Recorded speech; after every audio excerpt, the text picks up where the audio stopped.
KwabaseKorinte bokuqala isahluko se-15 siqala ukufunda evesini lokuqala. Kepha bazalwane, ngiyanikhumbuza ivangeli enganishumayeza lona, ninalamukela, nenimi kulo, nenisindiswa ngalo, nxa nibambelela ezwini enganishumayeza lona. Uma kambe ukukholwa kwenu kungabanga yize, ngokuba okokuqala nganinika lokho engakwamukela nami, ukuthi uKristu wafa ngenxa yezono zethu njengokwemibhalo, nokuthi wembelwa, nokuthi wavuswa kwabafileyo ngosuku lwesithathu njengokwemibhalo, nokuthi wabonwa nguKhefasi, wayesebonwa ngabayi12, emva kwalokho wabonwa ngasikhathi sinye ngabazalwane abadlula 10, iningi labo lisekhona nakalokhu, kepha abanye sebelele. Emva kwalokho wabonwa nguJakobe, ngasemumva wabonwa ngabapostoli bonke. Ekugcineni kwabo bonke wabonwa nayimina enginjengozelweyo kungakabi yisikhathi, ngokuba mina ngingomncinyane kubapostoli, engingafanele ukuthiwa umpostoli, ngokuba ngazingela ibandla likaNkulunkulu. Kepha ngomusa kaNkulunkulu ngiyikho engiyikho, nomusa wakhe kimi awubanga yize. Kodwa ngasebenza kakhulu kunabo bonke, kepha asimina kodwa ngumusa kaNkulunkulu okimi. Ngakho-ke, noma kuyimina noma kuyibona, sishumayela kanjalo, nakholwa kanjalo. Kepha-ke uma uKristu eshunyayelwa ukuthi uvusiwe kwabafileyo, basho kanjani abanye phakathi kwenu ukuthi akukho ukuvuka kwabafileyo na? Kepha uma kungekho ukuvuka kwabafileyo, akavuswanga naye uKristu. Kepha uma uKristu engavuswanga kwabafileyo, ukushumayela kwethu kuyize, nokukholwa kwenu kuyize. Yebo, sifunyanwa singofakazi bamanga ngoNkulunkulu, ngokuba safakaza ngoNkulunkulu ukuthi wavusa uKristu. Angamvusanga kambe uma kanti abafileyo bengavuswa, ngokuba uma abafileyo bengavuswa, akavuswanga naye uKristu. Kepha uma uKristu engavuswanga, ukukholwa kwenu akusizi lutho, nisesezonweni zenu. Khona-ke nalabo asebalala bekuKristu babhubhile. Uma singabathembela kuKristu kulokhu kuphila kuphela, singabokukhalelwa kunabantu bonke.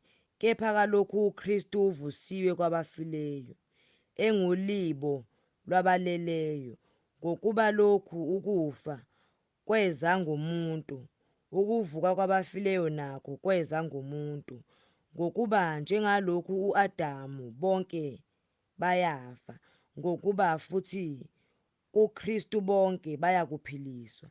Kepha yilowo nalowo ngesigaba sakhe, uKristu kuqala, bese kuba ngabakaKristu ekufikeni kwakhe.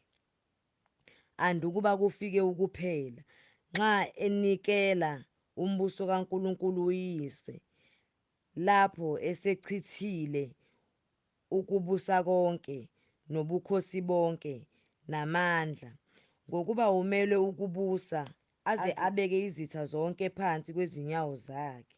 Isitha sokugcina esiya kuchithwa singukufa, ngokuba izinto zonke uzithobisele phansi kwezinyawo zakhe. Kepha nxa ethi izinto zonke zithotshisiwe, kusobala ukuthi ungaphandle kwazo yena ozithobisile phansi kwakhe. Kodwa nxa izinto zonke sezithothiselwe phansi kwakhe, lapho-ke nayo indodana iyakuzithoba phansi kwawo owathobisa zonke izinto phansi kwayo, ukuze uNkulunkulu abe yiyo konke kukho konke. Pho bayakwenza njani ababhapathiselwe abafileyo na? Uma abafileyo bengavuki nempela, babhapathiselwani ngenxa yabo na? Futhi sizifakelani thina engozini imizuzu yonke na? Bazalwane, ngiyaqinisa ngokubongwa enginakho ngenxa yenu kuKristu Jesu iNkosi yethu. Ngiyafa mihla yonke. Uma ngalwa nezilo Efesu ngokwabantu, nginanzuzoni uma abafileyo bengavuki. Masidle siphuze, ngokuba ngomuso sizakufa. Ningakhohliswa ukujwayelana nababi, konakalisa ukuziphatha okuhle. Phaphamani ngokufaneleyo, ningoni, ngokuba abanye kabamazi uNkulunkulu. Ngisho lokhu ukuba nibe namahloni. Kepha omunye uyakuthi, abafileyo bavuswa kanjani na? Beza benamzimba muni na? Wena ongaqondiyo lokho okuhlwanyelwayo, wena akutholi ukuphila kungafanga, futhi lokho okuhlwanyelayo awuhlwanyeli umzimba ozakuba khona, kepha uhlamvu oluze, noma kungaba ngolukakolweni noma kungaba ngolokunye, kepha uNkulunkulu ulunika umzimba njengokuthanda kwakhe. Yileyo naleyo mbewu owayo umzimba. Inyama yonke ayinhlobonye, kepha enye ngeyabantu, enye yinyama yezilwane, enye yinyama yezinyoni, enye ngeyezinhlanzi. Ikhona nemizimba yasezulwini nemizimba yasemhlabeni, kepha inkazimulo yeyasezulwini iyodwa neyasemhlabeni iyodwa. Iyodwa inkazimulo yelanga, iyodwa inkazimulo yenyanga, iyodwa inkazimulo yezinkanyezi. Yebo, enye inkanyezi yahlukile kwenye inkanyezi ngokukhazimula. Kunjalo nokuvuka kwabafileyo, kuhlwanyelwa kunokubola, kuvuswa kungenakubola. Kuhlwanyelwa kunokudelwa, kuvuswa kunenkazimulo.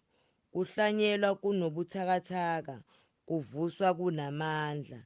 Kuhlwanyelwa kungumzimba wemvelo, kuvuswa kungumzimba kamoya.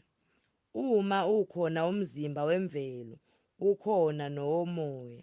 Kanjalo futhi kulotshiwe ukuthi umuntu wokuqala, u-Adamu, waba ngumphefumulo ophilayo. U-Adamu wokugcina waba ngumoya ophilisayo. Kepha okokuqala akusikho okomoya kodwa okwemvelo, bese kuba ngokomoya. Umuntu wokuqala wavela emhlabeni engowenhlabathi, umuntu wesibili uvela ezulwini. Njengokuba enjalo owayengowenhlabathi, banjalo nalabo abangabenhlabathi, nanjengokuba enjalo ongowasezulwini, banjalo nabo abangabasezulwini. Futhi njengokuba besinesimo songowenhlabathi, siyakuba nesimo songowasezulwini futhi. Kepha ngisho lokhu, bazalwane, ukuthi inyama nagazi akunakulidla ifa elingumbuso kaNkulunkulu, nokubola akulidli ifa elingukungaboli. Bhekani, ngiyanitshela imfihlakalo. Asiyikulala sonke, kepha siyakuguqulwa sonke, ngesikhashana ngokuphazima kweso, ngecilongo lokugcina, ngokuba icilongo liyakukhala, abafileyo bavuswe bengenakubola, thina siguqulwe. ngokuba lokho okubolayo kumele ukwembatha ukungaboli, nalokho okufayo kumele ukumbatha ukungafi. Kepha nxa lokhu okubolayo sekwembethe ukungaboli, nalokhu okufayo sekwembethe ukungafi, kuzakugcwaliseka izwi elilotshiweyo lokuthi ukufa kugingiwe kwaba ngukunqoba. Kufa, kuphi ukunqoba kwakho na? Kufa, luphi udosi lwakho na? Udosi lokufa isono, amandla esono ngumthetho. Kepha makabongwe uNkulunkulu osinika ukunqoba ngeNkosi yethu uJesu Kristu. Ngakho-ke, bazalwane bami abathandekayo, yibani ngabagxilile, abangagxekiyo, abavame njalo emsebenzini weNkosi. Nazi ukuthi ukusebenza kwenu akusilo ize eNkosini.